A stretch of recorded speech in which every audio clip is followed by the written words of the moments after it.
cabaran atlet bagi saya adalah intensiti latihan.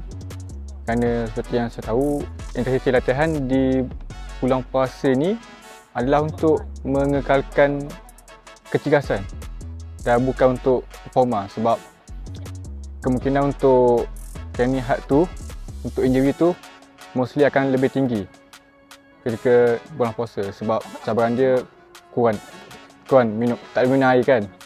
Kurang minum air. Jadi persentage untuk injury tu senang.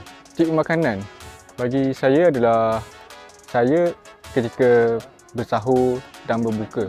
Saya training pada waktu malam.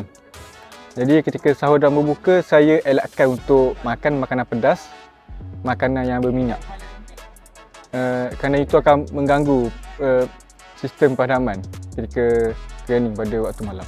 Nasihat saya adalah kepada atlet muda di luar sana untuk kekalkan kecergasan dan performa untuk sepanjang bulan Ramadan. Kerana saya tahu cabaran untuk kekalkan kecergasan di bulan Ramadan ni tidak mudah. Sebab seharian dah berpuasa, jadi malam kena latihan lagi. Jadi kuatkan mental dan fizikal lah untuk kekal cergas di bulan puasa ni.